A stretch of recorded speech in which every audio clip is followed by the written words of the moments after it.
Il ragazzo è un ragazzo molto in gamba e anche molto educato sia nella presenza, nei modi di comportarsi, eccetera. E cosa vuoi dire? Cioè, è una roba bruttissima perché noi conosciamo veramente bene la mamma e quindi è un dispiacere assoluto. Le parole adesso servono a niente perché il lutto è veramente, veramente grosso e colpisce non sì la mamma e i familiari, però qui in paese ci conosciamo un po' tutti, anche se magari il ragazzo era meno in vista, però è un ragazzo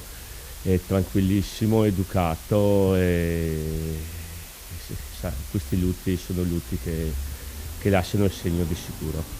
Comore giovane e dispiace sempre, insomma, niente da fare. Una comunità sotto shock per la prematura scomparsa di Alessandro Munerato, il 28enne che viveva a San Vito di Leguzzano, deceduto a seguito delle lesioni riportate nel tragico incidente a Pederobba in cui è rimasta ferita anche la ragazza che era in sella con lui.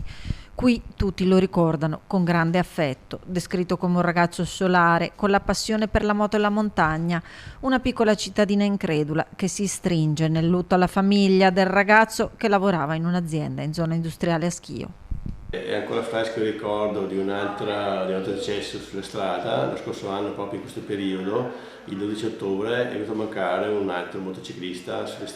strada, diciamo questa che va verso il Trentino.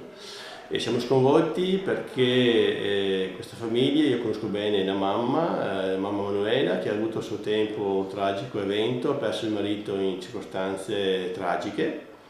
e adesso si trova a affrontare un'altra triste notizia, un triste evento e quindi noi siamo vicini alla famiglia, alla mamma perché sicuramente ne ha bisogno in questo momento molto molto difficile e ci ricordiamo tutti intorno a lei per far sentire la nostra vicinanza, il nostro affetto per superare questo momento